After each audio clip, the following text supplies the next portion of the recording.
ॐ ईश्वरो गुरुरात्मेति मूर्तिभेदविभागिने व्योमवद्व्याप्तदेहाय दक्षिणामूर्तये नमः।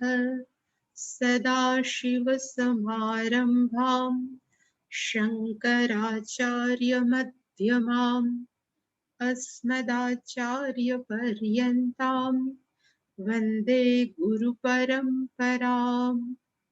ॐ सहना भवतु सहनौ भुनक्तु सह वीर्यङ्करवावहै तेजस्विनावधीतमस्तु मा विद्विषावहै। ॐ शान्ति शान्ति शान्तिः। ॐ पार्थाय प्रतिबोधितां भगवता नारायणेन स्वयं व्यासेन ग्रथितां पुराणमुनिना मध्ये महाभारतम् अद्वैतामृतवर्षिणीं भगवतीम् अष्टादशाध्यायिनीम् अम्ब त्वामनुसन्दधामि भगवत् गीते भवद्वेषिणीम्। यं ब्रह्मा वरुणेन्द्ररुद्रमरुतस्तुन्वन्ति दिव्यै स्तवैः वेदैः साङ्गपदक्रमोपनिषदैर्गायन्ति यं सामगाः। ध्यानावस्थिततद्गतेन मनसा पश्यन्ति यं योगिनः यस्यान्तन्न विदुःसुरासुरगणा देवाय तस्मै नमः। सर्वस्वरूपे सर्वेशे सर्वशक्तिसमन्विते भयेभ्यस्त्राहि नो देवी दुर्गे देवी नमोऽस्तुते। रोगान् शेषान् पाहंसि तुष्टा हृष्टा तु कामान् सकलानभीष्टान् त्वामाश्रितानां विपन्नराणां त्वामाश्रिताः यश्रयतां प्रयान्ति। सर्वबाधाप्रशमनं त्रैलोक्यस्याखिलेश्वरी एवमेव त्वया कार्यम् अस्मद्वैरिविनाशनम्। सर्वस्वरूपे सर्वेशे सर्वशक्तिसमन्विते भयेभ्यस्त्राहि नो देवी दुर्गे देवी नमोऽस्तुते। रोगान् शेषान् पाहंसि तुष्टा हृष्टा तु कामान् सकलानभीष्टान् त्वामाश्रितानां विपन्नराणां त्वामाश्रिताः यश्रयतां प्रयान्ति। सर्वबाधाप्रशमनं त्रैलोक्यस्याखिलेश्वरी एवमेव त्वया कार्यम् अस्मद्वैरिविनाशनम्। सर्वस्वरूपे सर्वेशे सर्वशक्तिसमन्विते भयेभ्यस्त्राहि नो देवी दुर्गे देवी नमोऽस्तुते। रोगान् शेषान् पाहंसि तुष्टा हृष्टा तु कामान् सकलानभीष्टान् त्वामाश्रितानां विपन्नराणां त्वामाश्रिताः यश्रयतां प्रयान्ति। सर्वबाधाप्रशमनं त्रैलोक्यस्याखिलेश्वरी एवमेव त्वया कार्यम् अस्मद्वैरिविनाशनम्।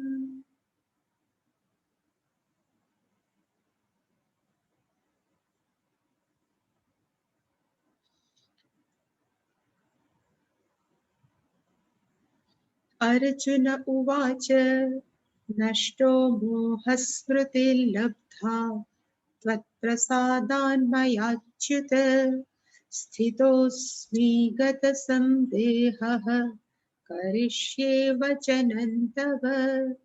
सञ्जय उवाच इत्यहं वासुदेवस्य पार्थस्य च महात्मनः संवादमिममश्रोषम् अद्भुतं रोमहर्षणम् व्यासप्रसादाच्छ्रुतवान् एतद् गुह्यमहं परम् योगं योगेश्वरात् कृष्णात् साक्षात् कथयतः स्वयं राजन संस्मृत्य संस्मृत्य संवादमिममद्भुतम् केशवार्जुनयोः पुण्यम् दृश्यामि च मुहुर्मुहुः तच्च संस्मृत्य संस्मृत्य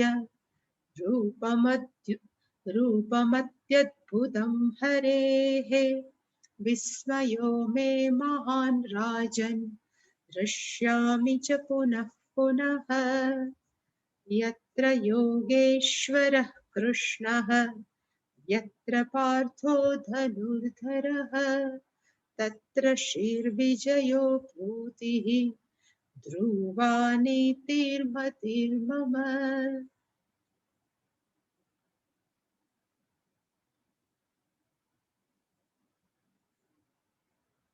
ભગવાને જ્યારે પૂછ્યું કે તે એકાગ્ર મનથી સાંભળ્યું અને એકાગ્ર મનથી સાંભળ્યા પછી તારો મોહ છે એ નાશ પામ્યો, એના જવાબની એના પ્રત્યુત્તરની અંદર અર્જુને કીધું નષ્ટઃ મોહઃ, મારો મોહ છે નાશ પામ્યો, લબ્ધા સ્મૃતિ, મને આત્મજ્ઞાન રૂપી સ્મૃતિ છે એ પ્રાપ્ત થઈ છે.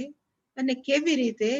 તો તત્પ્રસાદાત, તમારી કૃપાથી મયા સ્મૃતિ લબ્ધ્વા, મારા દ્વારા આત્મજ્ઞાનની સ્મૃતિ એ મને પ્રાપ્ત થઈ છે.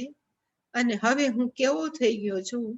તો ગત સંદેહ, મારા મનમાંથી બધા જ સંશયો છે ગત, નાશ પામ્યા છે. સ્થિતઃ અસ્મિ, હવે હું સ્થિર થઈ ગયો છું. એનો મનની અંદર જે ડામાડોળપણું હતું એ બધું જતું રહ્યું છે અને મને ખબર પડી ગઈ છે કે મારે શું કરવાનું. એટલે એણે કીધું કરીશ્યે વચનં તવ, તમે હું તમારા વચનનો અર્થ થાય ઉપદેશ, તમે જે ઉપદેશ આપ્યો કરીશ્યે, આઈ વિલ ડુ ઇટ, હું કરીશ.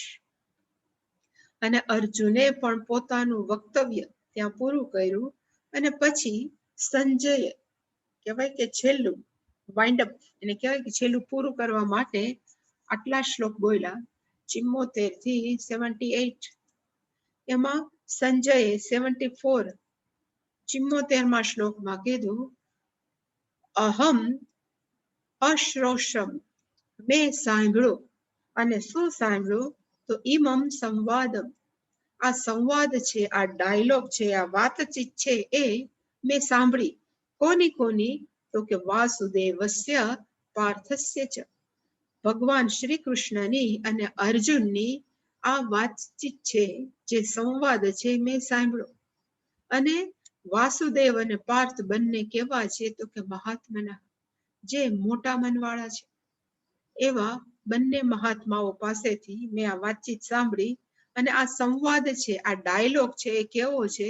તો કે અદ્ભુતમ, અદ્ભુતમનો અર્થ incomparable, we can not compare with others, કોઈ સાથે કમ્પેર ન થાય એવો સંવાદ આ હતો. રોમહર્ષણમ, મારને રોમાંચ થઈ જાય અથવા મારા રૂવાડા ઊભા થઈ જાય એવો આ અદ્ભુત સંવાદ મેં ભગવાન કૃષ્ણ અને પાર્થ વચ્ચેનો હું સાંભળ્યો. એટલો હું ભાગ્યવાન છું. અને મેં હું કેમ કરતા આ સાંભળી શક્યો? એટલે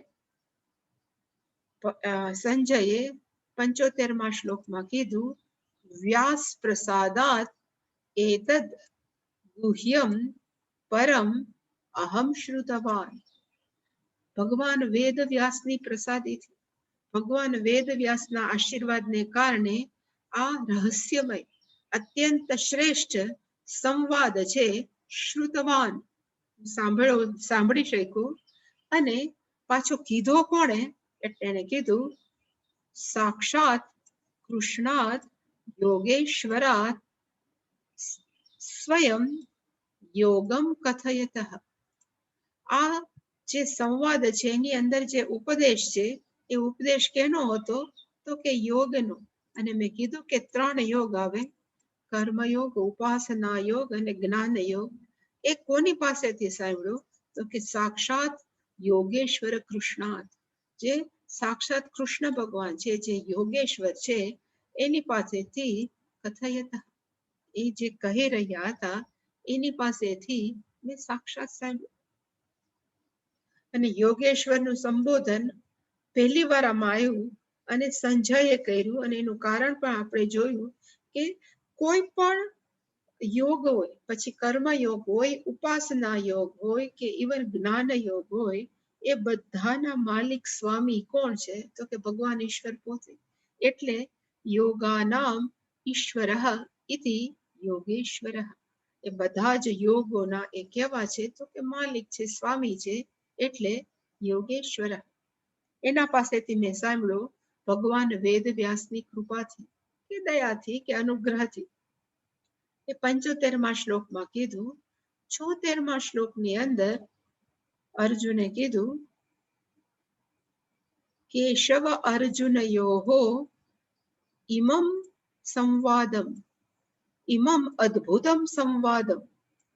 આ કૃષ્ણ અને અર્જુન વચ્ચેનો જે સંવાદ છે એ કેવો છે? તો ફરી પાછું કીધું અદ્ભુતમ, અત્યંત અદ્ભુત છે, અને પ્લસ પુણ્યને પ્રાપ્ત કરવા વાળો છે.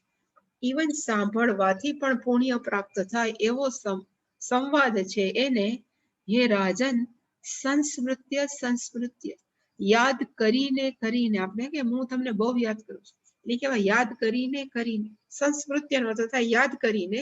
પાછું રિપીટ કર્યું, યાદ કરીને એને મને શું થાય છે? તો કે હૃષ્યામી ચ મુહુર્મુહુ. જે હું યાદ કરું છું આ સંવાદને, એ યાદ કરીને હું વારંવાર હર્ષિત થઈ જાઉં છું, પુલકિત થઈ જાઉં છું, કે આનંદમાં આવી જાઉં છું. એક સંવાદ પણ અત્યંત શ્રેષ્ઠ હતો, અને સાથે સાથે અત્યંત અદ્ભુતમ હરે હે રૂપમ. આ ભગવાનનું વિશ્વરૂપ દર્શન મેં જે જોયું વ્યાસ ભગવાન વેદ વ્યાસની પ્રસાદીથી, એ રૂપ કેવું હતું? તો કે અતિ અદ્ભુતમ રૂપમ, ભગવાનનું અતિ અદ્ભુતમ. અને ગઈકાલે મેં પણ સ્પષ્ટતા કરી હતી, અતિ અદ્ભુતમ નો અર્થ થાય કે આખું જગત છે એ બીજું કાંઈ નહીં પણ સાક્ષાત ઈશ્વર છે. એવું આખા જગતને ઈશ્વર સ્વરૂપ જોવું એ કેવું છે? તો અત્યંત અદ્ભુત. અને હું કેવો થઈ ગયો છું? તો વિસ્મય હમે, હું અત્યંત વિસ્મય પામી ગયો છું. અને એ સ્વરૂપને પણ પાછું સંસ્મૃત્ય સંસ્મૃત્ય, એને પણ યાદ કરીને એને કીધું હે મહાન રાજન. મહાન રાજન છે ધૃતરાષ્ટ્રનું સંબોધન છે. પુનઃ પુનઃ હૃષ્યામિ, એટલે કે 2 વખત અહીંયા રિપીટેશન છે. અહીંયા પણ છે હૃષ્યામિ ચ મુહુર્મુહુ.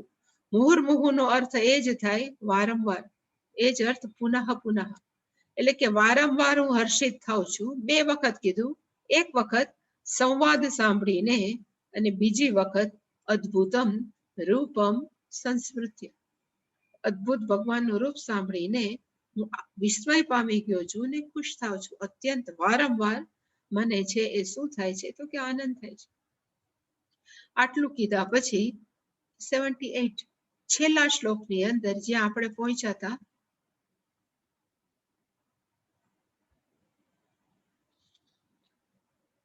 યત્ર યોગેશ્વર, આપણે બોલ્યા તો બધા શ્લોક હું બોલી? અચ્છા, યત્ર યોગેશ્વર બોલ. યત્ર યોગેશ્વર કૃષ્ણ યત્ર પાર્થો ધનુર્ધર તત્ર શ્રી વિજય ભૂતિ ધ્રુવા નીતિર્મતિર્મમ. કિમ બહુના, કિમ બહુના નો અર્થ થાય આનાથી વધારે મારે બીજું શું કહી શકું? What to talk about more than this?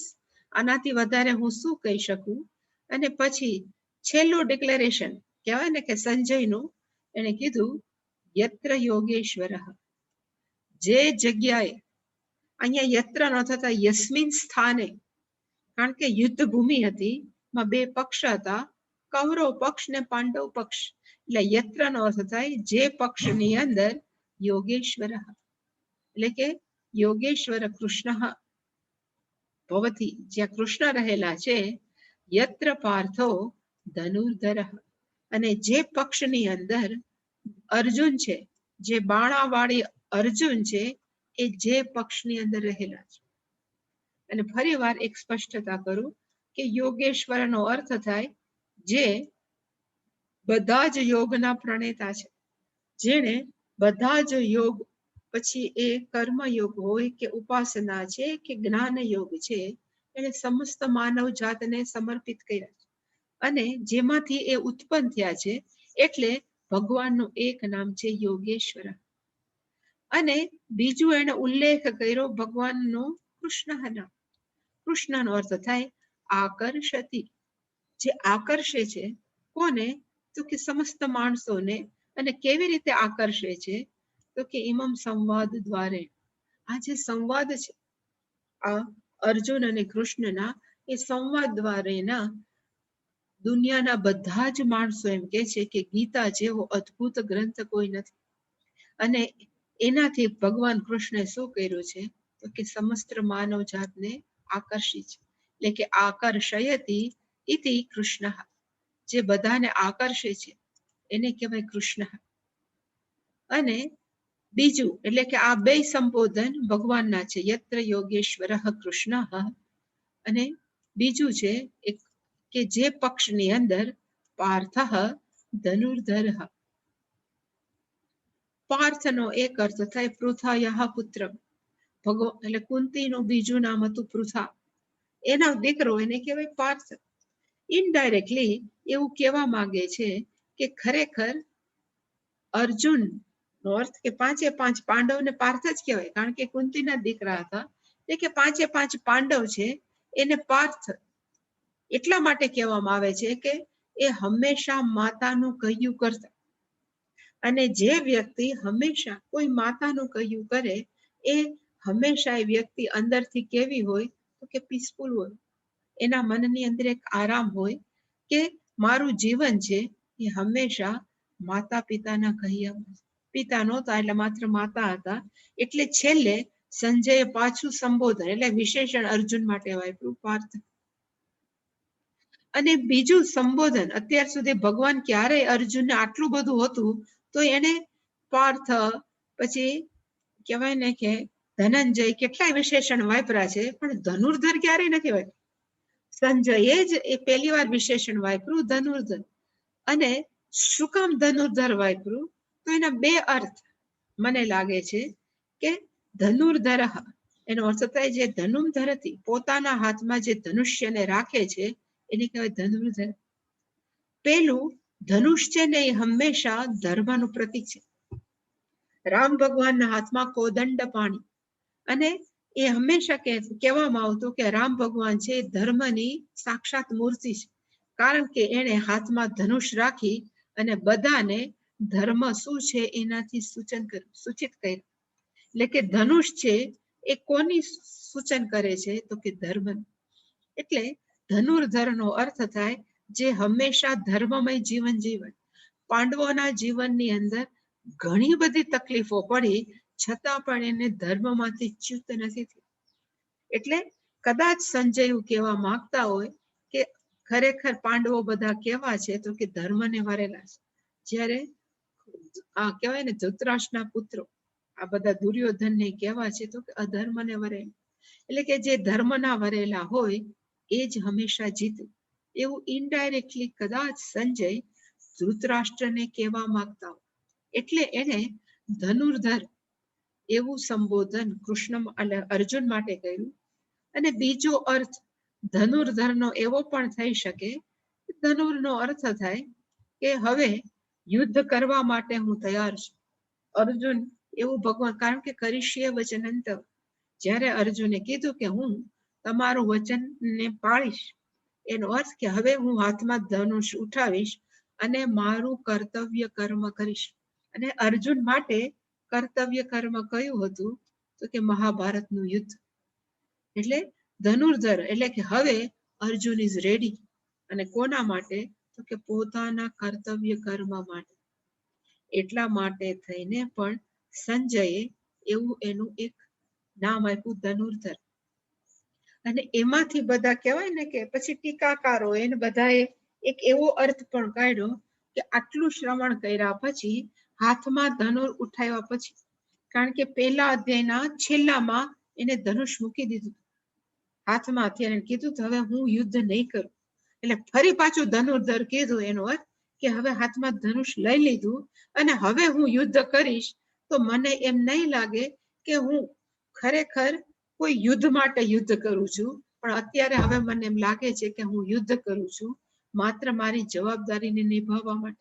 અને ઇવન મારું યુદ્ધ રૂપી કર્મ પણ એક કર્મયોગનો એક ભાગ છે. એવા ભાવથી હું યુદ્ધ કરીશ એવું બતાવવા માટે પણ ધનુર્ધર એવું સંબોધન સંજયે કદાચ કર્યું છે.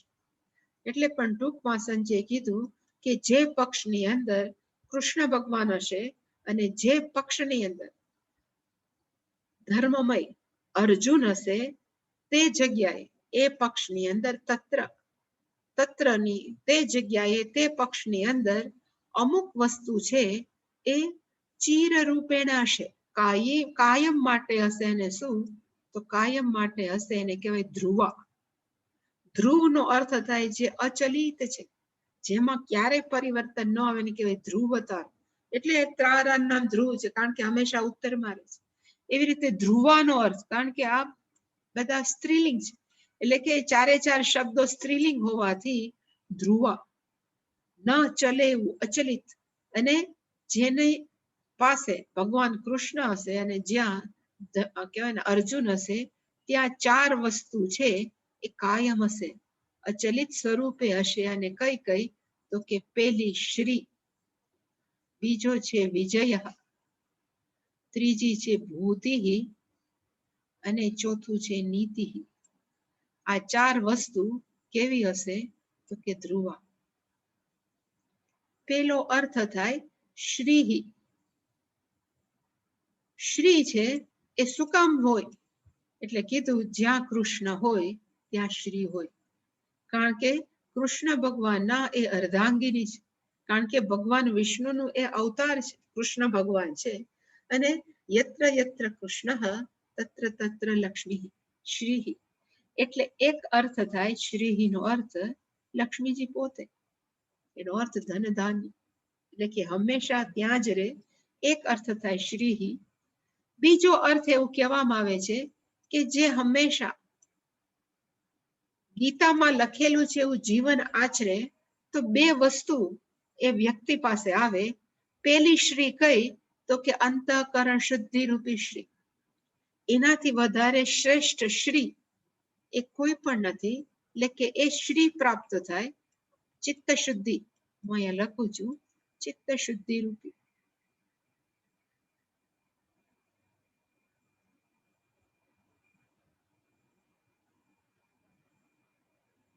ચિત્ત શુદ્ધિ. અને એકવાર ચિત્ત શુદ્ધિ થાય અને એ વ્યક્તિ છે એ શ્રવણ મનન નિધિધ્યાસન માંથી પ્રોસેસમાંથી પાસ થાય, એટલે એને આત્મજ્ઞાન રૂપી શ્રી પ્રાપ્ત થશે.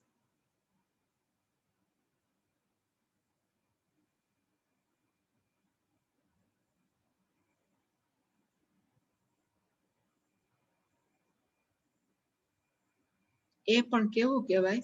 તો કે શ્રેહી. કારણ કે અહીંયા ભૂતિ નો ઉપયોગ કર્યો છે ને, એટલે શ્રીનો જનરલી આવો ઉપયોગ કરે છે કે ચિત્ત શુદ્ધિ એ પણ સૌથી શ્રેષ્ઠ સંપત છે અને આત્મજ્ઞાન પ્રાપ્ત થાય એનાથી તો વધારે સંપત બીજું શ્રી કોઈ પણ નથી. એટલે કીધું કે ત્યાં શ્રી પ્રાપ્ત થશે જ્યાં કૃષ્ણ અને અર્જુન હશે ત્યાં હંમેશા વિજય જ હશે. અને વિજયનો અર્થ એવો નથી કે હંમેશા આપણે કંઈક ફાયદામાં જ રહીએ. વિજયનો અર્થ છે કે જે પણ આપણને પ્રાપ્ત થાય એ આપણે પ્રેમથી સ્વીકારી શકીએ. કારણ કે માણસોના જીવનની અંદર હંમેશા સફળતા જ મળે એવું નથી. ક્યારેક અસફળતા પણ મળે, પણ અસફળતાની અંદર પણ આપણે કેવી રીતે સફળ થવું એની ચાવી રહેલી છે. એટલે હંમેશા પૂજ્ય સ્વામીજી એવું કહે છે કે there is a no failure. માણસના જીવનની અંદર ક્યારે અસફળતા નથી. જેટલા ફેલ્યોર છે એ બધા જ શું છે? It is experience.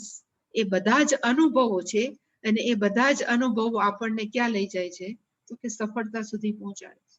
એટલે કે જેવા આપણે કર્મયોગ આચરણ કરીએ એટલે આપણને બધે સફળતા મળે એવું જરૂરી નથી. અને ઇન જનરલ વિજયનો આ અર્થ થાય, પણ ગીતાને ધ્યાનમાં રાખીને, ને ગીતા પાછું મહાભારતના ગ્રંથમાં છે, એને જો ધ્યાનમાં રાખે તો આડકતરી રીતે સંજયે ધૃતરાષ્ટ્રને કહી દીધું કે ગમે એટલી દુર્યોધનની અક્ષૌહિણી સેના વધારે હશે, પણ જ્યાં કૃષ્ણ અને અર્જુન હશે ત્યાં જ વિજય હશે.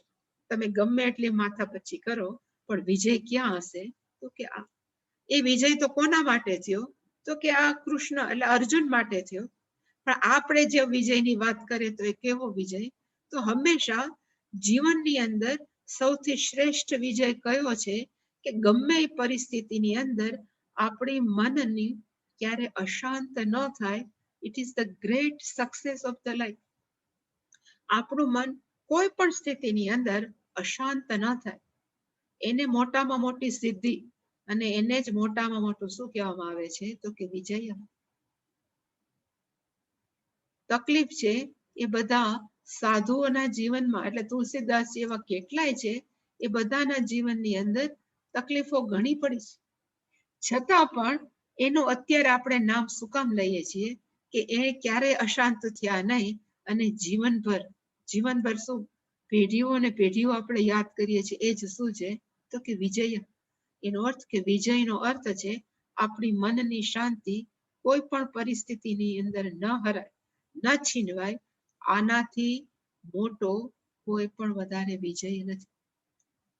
એટલે એને કીધું કે બીજું માણસને શું પ્રાપ્ત થાય? તો કે ધ્રુવ વિજય ધ્રુવા શ્રી. પછીનો છે ત્રીજું ધ્રુવા ભૂતિ. ભૂતિનો અર્થ થાય ખરેખર સમૃદ્ધિ. પછી એ સમૃદ્ધિ આધ્યાત્મિક હોય અને એ સમૃદ્ધિ છે એ લૌકિક પણ હોય. અને ત્રીજી સમૃદ્ધિ છે એ મયરા પછીની પણ હોય. ત્રણ સમૃદ્ધિની આમાં ભૂતિ સમૃદ્ધિ. આદિ ભૌતિક આ જગત, પછી આ શરીરને છોડીને પુણ્ય કર્મ કર્યા છે એટલે આપણે ક્યાં પણ જશું એ પણ, અને આધ્યાત્મિક સમૃદ્ધિ. આ બધાનો સરવાળો એને કહેવાય ભૌતિ. એટલે કે ભૌતિક સમૃદ્ધિ,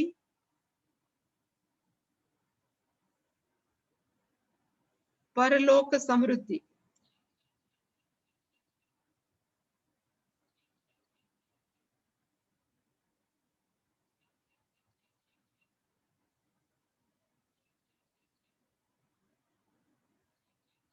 અને છેલ્લું આધ્યાત્મિક સમૃદ્ધિ. એટલે આની અંદર ક્યાંય ફેલ્યોર આપણે છીએ જ નહીં. બધી જ લેવલે આપણે શું છે?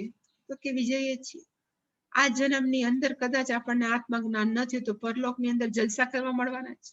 વળી પાછું અહીંયા આવશું તો આધ્યાત્મિક જર્ની છે પાછી ચાલુ થવાની છે. એટલે કે એવી રીતે ભૂતિ માણસોને શું થાય? તો કે પ્રાપ્ત થાય. આપણે શ્રી સુક્તમમાં બોલીએ છીએ, મેં લખ્યું હતું ક્યાંક, આમાં છે કે નહીં મને ખબર નથી. એક જ મિનિટ.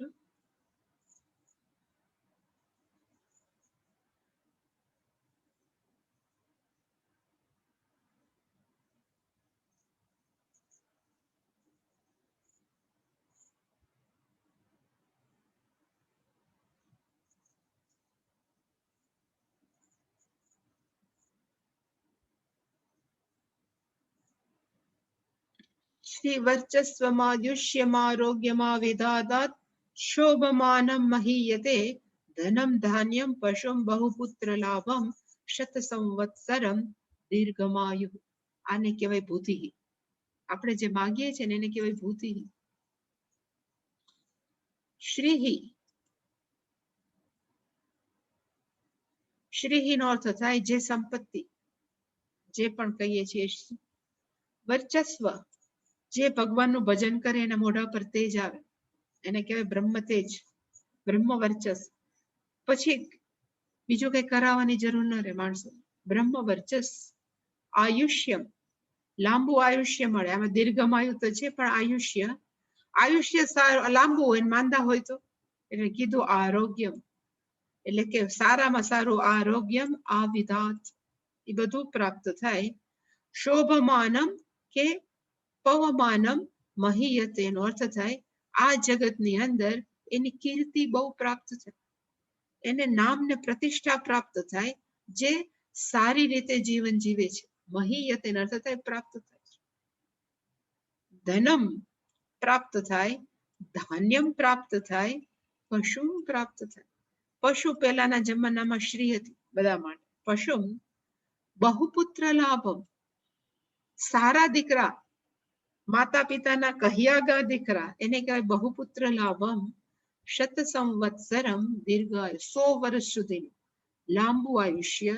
આ બધું જ નો સરવાળો ઇઝ ઇક્વલ ટુ ભૂતિ. એટલે કે ભગવાન કે છે ને એ પણ પાછી કેવી? ધ્રુવા. આ બધી જ છે એ પ્રાપ્ત થાય કેવું છે તો કે ધ્રુવા. આ પ્રાપ્ત થાય. અને છેલ્લે નીતિ.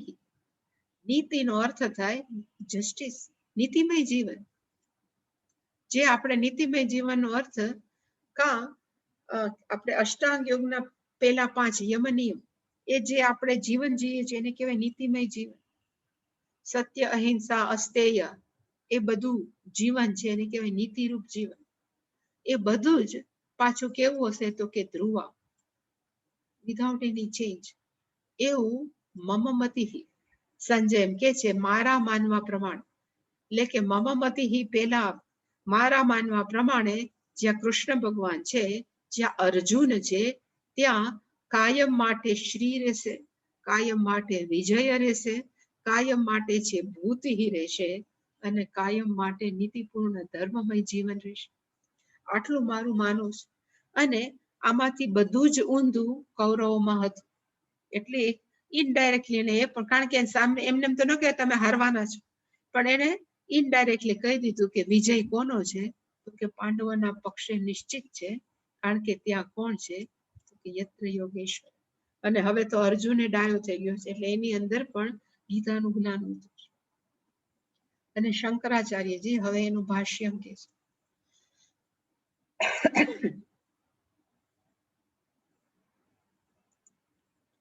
યત્ર નો અર્થ થાય યસ્મિન પક્ષે, જે પક્ષની અંદર. અને કયો પક્ષ તો કે પાંડવો અને કૌરવ, એ પક્ષની અંદર.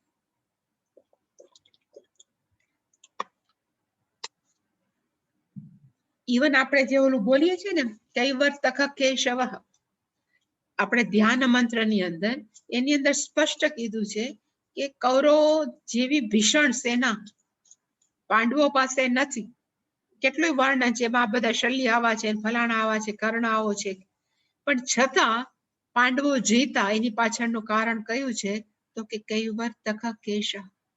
કારણ કે મહાભારતનું નદી એ કેવી છે તો કે પૂર આવે ને કેવી ભયંકર હોય, એવી મહાભારતની નદી છે, પૂર આવેલી નદી છે. અને એની અંદર ક્રોસ કરી ગયા બોટથી આખી નદી પાંડવો છે અને તરી ગયા. એનું કારણ કયું છે કે કૈવર્તક કેશવ. કારણ કે એના પક્ષે કોણ હતું તો કે ભગવાન કૃષ્ણ હતું. એટલે એને કીધું યસ્મિન પક્ષે, જે પક્ષની અંદર યોગેશ્વર. એટલે શંકરાચાર્યજી યોગેશ્વરનો અર્થ આપ્યો, પેલામાં નહોતો આપ્યો, આમાં આપ્યો. એને કીધું સર્વ યોગાનામ ઈશ્વર. ભગવાન કોણ છે તો કે બધા જ યોગના ઈશ્વર છે, માલિક છે, સ્વામી છે. અને કયો યોગ તો 3 જ ખાસ છે, કર્મયોગ, ઉપાસના યોગ અને જ્ઞાન યોગ. પછી એના પેટા ઘણા નીકળે. પછી અષ્ટાંગ યોગ છે એને પણ આપણે યોગ જ કહીએ. એટલે એ બધા જ યોગના ભગવાન કોણ છે? તો કે માલિક છે. અને એ બધા યોગ છે ઉત્પન્ન કોનામાંથી થયા છે? તો કે તત પ્રભવત તત્વાત. એ બધા જ યોગ છે એના પ્રણેતા, એની ઉત્પત્તિ કોનામાંથી થઈ છે? તો કે ઈશ્વરમાંથી. એટલે કે ઈશ્વર છે એ શું છે? સર્વ યોગ બીજસ્ય. એ બીજનો અર્થ થાય કારણ. બધા જ યોગનું કારણ કોણ છે? તો કે ભગવાન કૃષ્ણ. એટલે એનું નામ શું છે? તો કે યોગેશ્વર.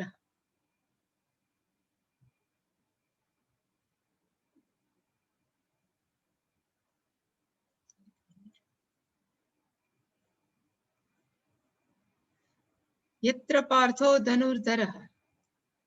એ તો પૂર્વે એના આમાં શંકરાચાર્યજીને કાંઈ કરવાનું ન લાગ્યું એટલે કીધું કૃષ્ણ યત્ર પાર્થ. યત્ર નો અર્થ એને કીધું યસ્મિન પક્ષે. અને ધનુર્ધર નો અર્થ શું થાય? તો કે અર્જુનના ધનુષનું નામ હતું ગાંડીવ. એટલે કે ધનુર્ધર નો અર્થ કેવું થાય? ગાંડીવ ધનુ. જે પેલા અધ્યાયમાં વિસૃજ્ય સચરમ ચાપ બેસી ગયા હતા અને કીધું હતું કે હવે યુદ્ધ નહીં કરું, એ પાછા હવે અર્જુન કેવા થઈ ગયા? તો કે ધનુર્ધર. ગાંડીવ હાથમાં લઈ લીધું. અને જ્યાં બંને જણા છે ત્યાં શું શું હશે? એટલે જે આપણે કીધું ઈ તત શ્રીહી. શ્રીહી નું શંકરાચાર્યજીએ એક પણ ઉલ્લેખ ન કર્યો. કારણ કે આપણને જેટલી શ્રીની ખબર છે એટલી બીજા કોઈની ખબર ન. એટલે કે આપણે મનમાં એમ જ માને કે શ્રી નો અર્થ ખાલી પૈસા જ છે. પણ ખરેખર શ્રી નો અર્થ પૈસા નથી. મેં ઘણી વાર કીધું છે કે અષ્ટલક્ષ્મી છે. અષ્ટલક્ષ્મી નો અર્થ થાય વરલક્ષ્મી, ધનલક્ષ્મી, ગૃહલક્ષ્મી, ધૈર્યલક્ષ્મી, ધાન્યલક્ષ્મી, સંતાનલક્ષ્મી, વિજયલક્ષ્મી, શૌર્યલક્ષ્મી.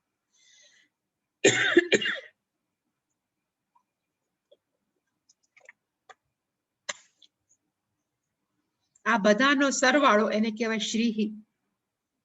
એટલે કે એ શ્રી છે ક્યાં હશે? તો કે તત્ર નો અર્થ તસ્મિન પાંડવા નામ પક્ષે. આ બધી શ્રી કોના પક્ષમાં હશે? તો કે પાંડવોના પક્ષે. વિજય જીત કોની હશે? તો કે તત્ર એવ. એ જ જગ્યાએ જ્યાં કૃષ્ણ ભગવાન છે, અર્જુન છે, જીત પણ ક્યાં હશે? તસ્મિન એવ પક્ષે.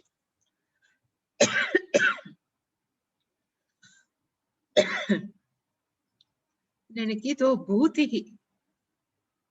ભૂતિહિ નો અર્થ શંકરાચાર્ય લખ્યું શ્રીયઃ વિશેષઃ વિસ્તારઃ ઇતિ ભૂતિહિ. જ્યાં લક્ષ્મીનો વિશેષપણે વિસ્તાર છે. અને કેવો તમે જે શ્રી સુક્તમનું જે આપણે જે બોલીએ છીએ એને કેવો વિશેષ ડિસ્ક્રિપ્શનમાં વર્ણન કરીને આપ્યું છે કે શું મળે? ધન, ધાન્ય, પુત્ર, આયુષ્ય, આરોગ્ય, એ બધાનો સરવાળો એને કહેવાય ભૂતિહિ. શ્રી વિશેષ વિસ્તાર ભૂતિહિ. અને આ બધા કેવા હશે? તો કે ધ્રુવા. ધ્રુવાનો અર્થ શંકરાચાર્ય લેખો અવ્યભિચારી. વ્યભિચારનો અર્થ થાય બદલાતા રહેવું. અવ્યભિચારી નો અર્થ થાય જે ક્યારેય ન બદલાય, અનચેન્જડ, હંમેશા રહે. નીતિ નો અર્થ નયઃ ઇતિ. નયઃ નો અર્થ મેં જે કીધું નીતિનો, જે માણસો મૂલ્યરૂપી જીવન જીવે છે ને એ જ આપણું જીવનનું ગાડું સારી રીતે દોરી છે. નયઃ નો અર્થ થાય દોરી જવું. એટલે કે નીતિ શું કરે છે? નીતિમય જીવન જીવીએ ને તો આપણને મનમાંથી ક્યારે ડંખ ન હોય, ક્યારેય અંદરથી ખેદ ન હોય કે મેં આવું શું કામ કર્યું. બીજા કોઈ સમજે કે ન સમજે, પણ મારું જીવન હંમેશા કેવું છે? તો કે નીતિમય. એને કહેવાય નયઃ ઇતિ એવમ મતિહિ મમ. આવી રીતે મારી શું છે? તો કે મારું માનવું છે. મતિહિ નો અર્થ મારી બુદ્ધિ એવું કહે છે કે મારું માનવું છે જ્યાં ભગવાન કૃષ્ણ છે અને જ્યાં આ બંને છે અર્જુન, ત્યાં જ શું છે? તો કે શ્રી છે, વિજય છે, ભૂતિ છે અને નીતિ છે. એનો અર્થ વિજય છે ક્યાં પક્ષે છે? તો કે પાંડવોના પક્ષે છે. એ સ્પષ્ટ છે. અને અહીંયા 18મો અધ્યાય છે એ પૂર્ણ થાય છે. પણ એ પેલા શંકરાચાર્યજી જે આ પૂરું કરે ને એમાં બે પ્રકારનું હોય છે, બે પ્રકારનું પૂર્ણ. આજે આપણે બંને જોશું. ખરેખર ગીતા છે એ કોની અંદર છે? એટલે લખ્યું કે શ્રી મહાભારત, ભાષ્યમાં લખ્યું છે કે કોની અંતર્ગત છે? તો કે મહાભારતની અંદર. મહાભારતની અંદર ટોટલ કેટલા શ્લોક છે? તો કે 1,00,000. શત સાહસ્ર, 100 + 1000 એટલે કેટલા થાય? તો કે 1,00,000. એ બધા ભેગા કરેલા હોય ને કે સંહિતાયામ, ભેગા થયેલા સંહિતાયામ. અને ચેપ્ટર હોય, ચેપ્ટરની અંદર સબ ચેપ્ટર હોય. તો કે એ જેની અંદર ગીતા આવેલું છે એ મુખ્ય ચેપ્ટરનું નામ કયું છે? તો કે વૈયાસિક. એની અંદર પાછું સબ ચેપ્ટર કયું છે? તો કે ભીષ્મ પર્વ. એ ભીષ્મ પર્વની અંદર શું છે? તો કે શ્રીમદ ભગવદ ગીતા. એની અંદર આ ભગવદ ગીતા આવેલી છે. કોક એમ કે ભગવદ ગીતા છે એ ખરેખર છે કોના જેવી? એટલે એને કીધું ઉપનિષદ શું. આ ભગવદ ગીતા છે કોના જેવી છે? તો જેવી રીતે ઉપનિષદની અંદર ઉપદેશ છે એવો જ ઉપદેશ છે એ ભગવદ ગીતાની અંદર છે.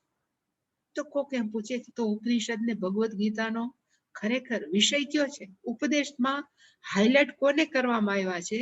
એટલે કીધું બે વસ્તુને જ મેક્સિમમ હાઇલાઇટ કરી છે, બ્રહ્મ વિદ્યાયામ યોગશાસ્ત્ર.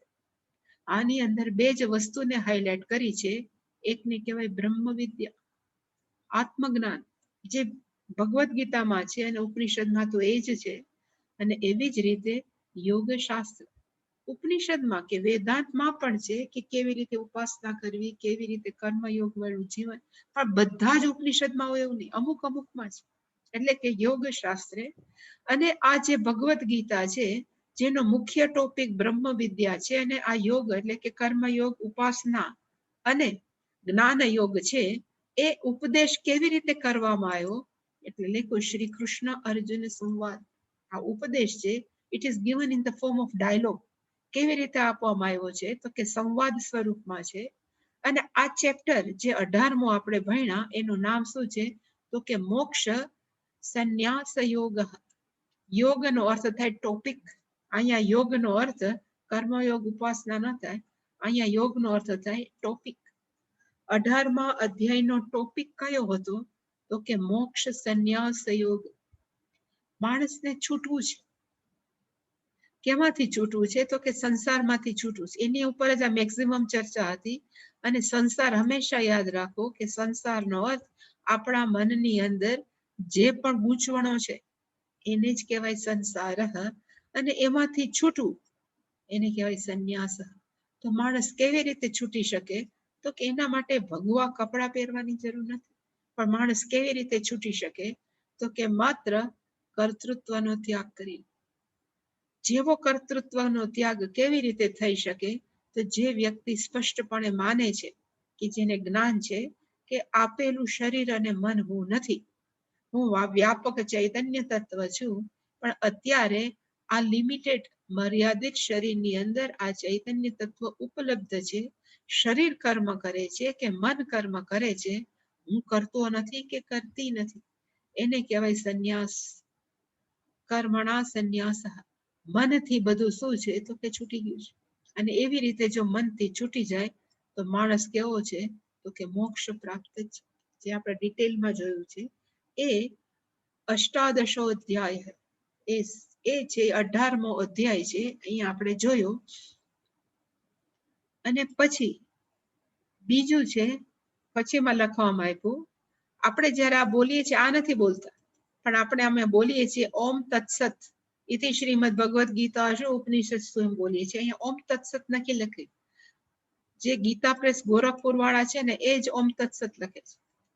એટલે કે ખરેખર અહીંયા છે ઓમ તત્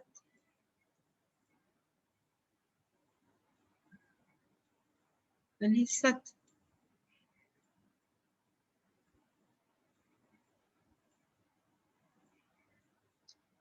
ઓમ છે એ શું છે? કે ઓમ છે પરમાત્મા છે. તત્ ઓમ. તત્ ઓમ નો અર્થ થાય તે. ઓમ એટલે કે પરમાત્મા છે. અને એ પરમાત્માનું વાસ્તવિક સ્વરૂપ કેવું છે તો કે સત. સતનો અર્થ થાય સત્યમ. આખું જગત છે મિથ્યા છે, પણ એ પરમાત્મા કેવા છે તો કે તત્ સત્યમ. તે પરમાત્મા છે જે ઓમ છે. કારણ કે ઓમકારને હંમેશા ઈશ્વર તરીકે જોવામાં આવ્યું છે. એટલે કે ઓમકાર છે એ હંમેશા કેવા છે તો કે સત્ય છે. જગત હશે કે નહીં હોય, પરમાત્મા છે જ સત સ્વરૂપે, ચિત્ત સ્વરૂપે રહેલા છે એ ઓમ તત્સત. અને પછી છે શ્રીમદ. આની અંદર લખવામાં આવ્યું છે કે શંકરાચાર્યજીના ગુરુનું નામ શું હતું? એટલે અહીં લખ્યું છે શ્રીમદ પરમહંસ પરિવ્રાજક આચાર્ય ગોવિંદ ભગવત પૂજ્યપાદ. આ ગોવિંદાચાર્ય છે એ કોના ગુરુ હતા તો કે શંકરાચાર્યજી. એટલે પોતે કેવા હતા તો કે પરિવ્રાજક સંન્યાસી હતા અને પરમહંસ કક્ષાએ પહોંચેલા હતા. એવા સંન્યાસી આચાર્ય, બધા જ ગ્રંથોના આચાર્ય ગોવિંદ પાદાચાર્ય છે એ ભગવત પૂજ્યપાદ.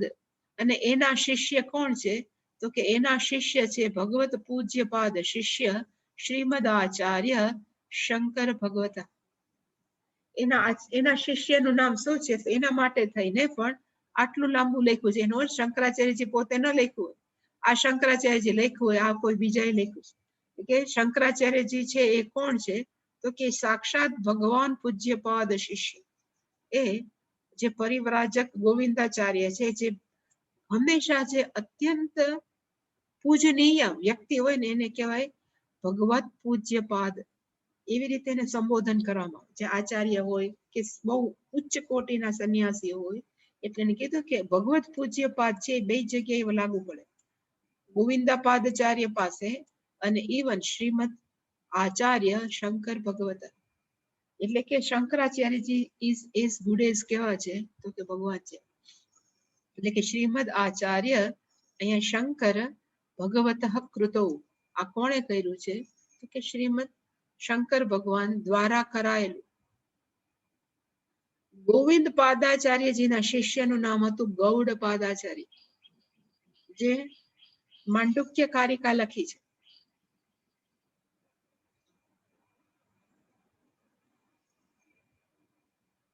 નારાયણમ પદ્મભુવમ વશિષ્ઠમ શક્તિં ચ તત્પુત્ર પરાશરમ વ્યાસમ શુકમ ગૌડપદમ. પછી ત્યાંથી શુકમ પછી સીધું શુકાચાર્ય પછીના શિષ્ય કોણ છે તો કે ગૌડ પાદાચાર્ય. ગૌડ પાદાચાર્યજીના શિષ્ય છે એ ગોવિંદ પાદાચાર્ય. ગોવિંદ પાદાચાર્યજીના શિષ્ય છે એ શંકરાચાર્ય. શંકરાચાર્યજીના 4 શિષ્ય મુખ્ય, અને એની અંદર શૃંગેરીના છે સુરેશ્વરાચાર્ય, અને એની અંદર અત્યારે છે એ કહેવાય ને ભારતી તીર્થ. એ બધા છે. એમાં શંકરાચાર્યજીએ શ્રીમદ ભગવદ્ ગીતા ભાષ્ય, એને જે ભાષ્ય લખ્યું છે ભગવદ્ ગીતા ઉપર, એમાં મોક્ષ સંન્યાસ યોગ, એની અંદર જે મોક્ષ સંન્યાસ યોગ છે એમાં નામ અષ્ટાદશો અધ્યાય. એ કયો છે તો કે એમાં 18મો અધ્યાય છે. સમાપ્તિમ અગમ ઇદમ ગીતા શાસ્ત્ર. હવે ઇદમ ગીતા શાસ્ત્ર સમાપ્તિમ અગદમ નો અર્થ થાય એ હવે સમાપ્તિને પ્રાપ્ત કરે છે. પણ આપણે એવું લખવું, એના અર્થ એવો નથી કે આ શાસ્ત્ર છે સમાપ્તિને પ્રાપ્ત થઈ, 18 અધ્યાય પૂરા થઈ ગયા એટલે સમાપ્ત થાય એવું નથી. એક શ્લોક છે મેં તમારા માટે આજે રાખ્યો છે.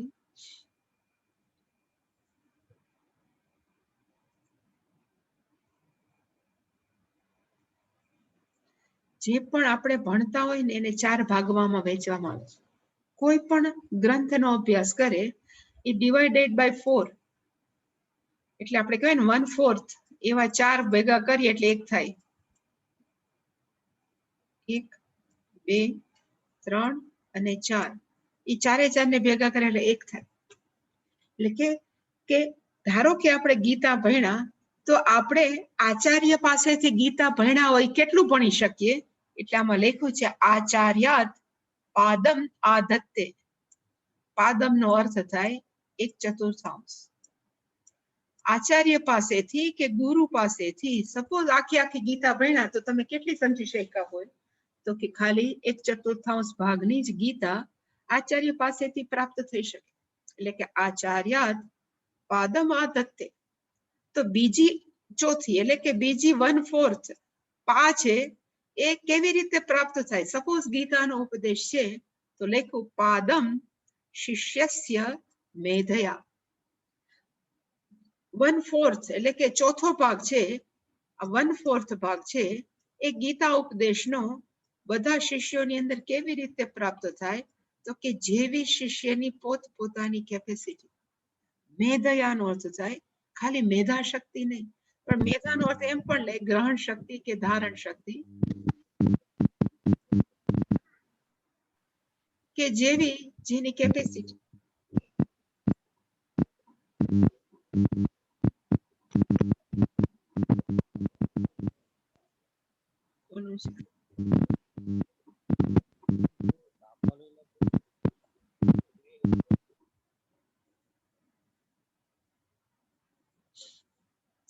કે 1/4 ભાગ છે એ પોતાની કેપેસિટી. અમુક છે એ વધારે ગ્રહણ કરી શકે, અમુક છે ઓછું ગ્રહણ કરી શકે. એટલે કે 1/4 ભાગ છે એ શિષ્યસ્ય મેધયા, પોતાની કેપેસિટી સાથે.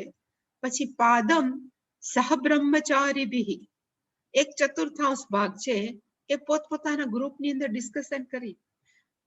એક વખત આ પૂરું થયું પછી પોતાના સહબ્રહ્મચારીનો અર્થ થાય, આ તો ગુરુકુળવાસ હતા પેલા, ગુરુકુળવાસની અંદર બધા બ્રહ્મચારીઓ ભેગા રહેતા હોય, પછી ક્લાસ પૂરો થાય કે વર્ગ પૂરો થાય પછી અંદરો અંદર ડિસ્કશન કરે કે આનો અર્થ શું થાય, આ શું કહેવા માંગે છે.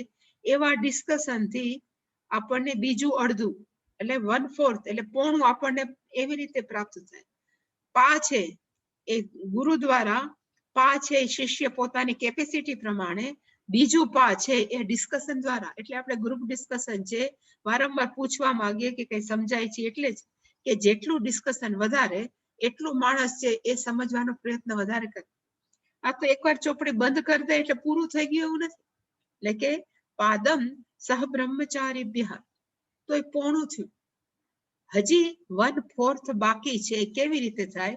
તો કે પાદમ કાલક્રમેણ છે. છેલ્લું પા છે એ ક્યારે પ્રાપ્ત થાય? કાલક્રમેણ નો અર્થ થાય પોતાના જીવનની અંદર ઉતારવાથી. ખાલી ગીતાના શ્લોક ગોખવાથી ફાયદો ન થાય. ગીતાનો સંદેશ છે કે કર્મયોગ કરો તો એ જીવનમાં ઉતરે. તો એનો થાય કે આપણે કાળ શેમાં વિતાયો? તો કે ગીતાના ઉપદેશ. એવી રીતે ઉપાસના છે કે એવી રીતે જ્ઞાન છે. એટલે કે ચોથો લાસ્ટ 1/4 છે કેવી રીતે પ્રાપ્ત થાય? તો કે લાંબા સમય. તો અત્યારે આપણને એમ થાય કે ઓહો હવે તો ગીતા પૂરી થઈ ગઈ, પણ એવું નથી. હવે ચાલુ થઈ તમારા માટે કે હવે માણસો છે પોતાના મેધયાથી અન્ડરસ્ટેન્ડ સમજવાનો પ્રયત્ન કરે.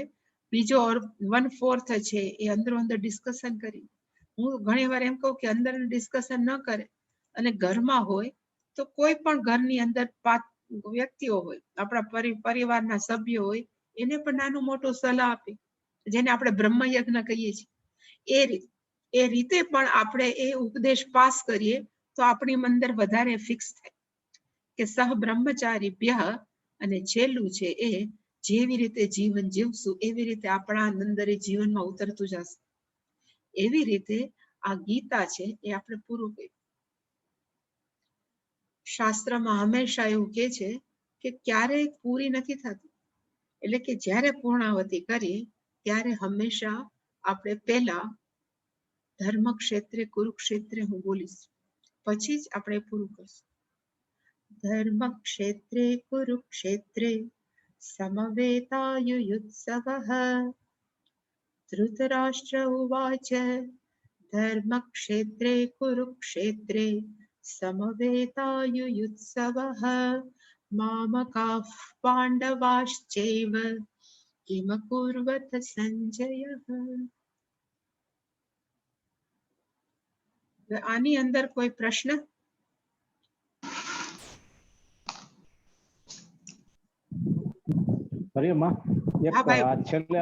છેલ્લો જે શ્લોક હતો ને એમાં આચાર્યાત પાદમ આધત્ય, આધત્યનો અર્થ શું? અપાય છે, આપે છે. આપે છે.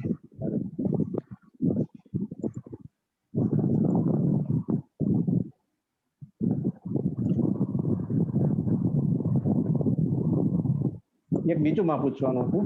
હાજી. આપણે જ્યારે ગીતાનો પાઠ કરીએ, નિયમિત પાઠ કરતા હોય કે તો એમાં ન્યાસ ને એ બધું કરવું ફરજિયાત હોય કે નહીં, ના ના, જરાય ફરજિયાત નથી. ખાલી ઇવન ગીતાના ધ્યાન શ્લોકે આપણે જેમ કરીએ છીએ ને એમ જ પહેલો અને છેલ્લો,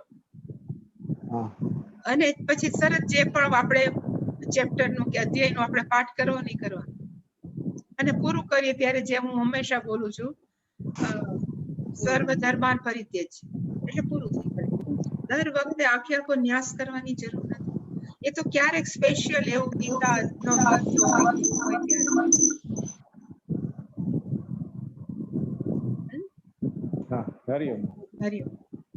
હવે આ 2 દિવસ નહીં પણ નેક્સ્ટ વીક થી આપણે વિવેક ચૂડામણીના પણ ગીતાના છે ને એટલા શ્લોક છે, ખરેખર જોવા 700. એટલે એમાંથી પૂજ્ય સ્વામીજી દયાનંદજી મહારાજે 108 શ્લોક ચૂંટેલા છે, સિલેક્ટેડ વર્ષ છે. એ આપણે મંડે થી જોશું. હવે કોઈને કઈ પ્રશ્ન છે તો પેલા પૂર્ણ મદા કરી લે. છતાં તમે બધાને હું અનમ્યુટ કરીને ધર્મ ક્ષેત્રે કુરુક્ષેત્રે બોલજો, પછી જ આપણે પૂર્ણ મદા કરશું. ધૃતરાષ્ટ્ર ઉવાચ ધર્મ ક્ષેત્રે કુરુક્ષેત્રે સમવેતાયુયુત્સવઃ મામકાઃ પાંડવશ્ચૈવ કિમ કુર્વત સંજય. મારી પાછળ બોલશો એટલે વ્યવસ્થિત બોલશો. ધૃતરાષ્ટ્ર ઉવાચ ધર્મ ક્ષેત્રે કુરુક્ષેત્રે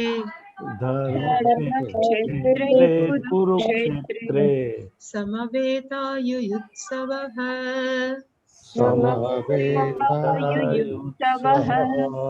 મામકાઃ પાંડવાશ્ચૈવ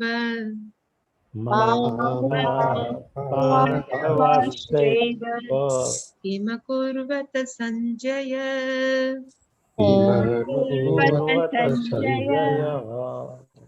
ઓમ પૂર્ણમદ પૂર્ણમિદં પૂર્ણાત પૂર્ણમુદચ્યતે પૂર્ણસ્ય પૂર્ણમાદાય પૂર્ણમેવાવશિષ્યતે. ઓમ શાંતિ શાંતિ શાંતિ. હરિ ઓમ. શ્રી ગુરુભ્યો નમઃ. હરિ ઓમ.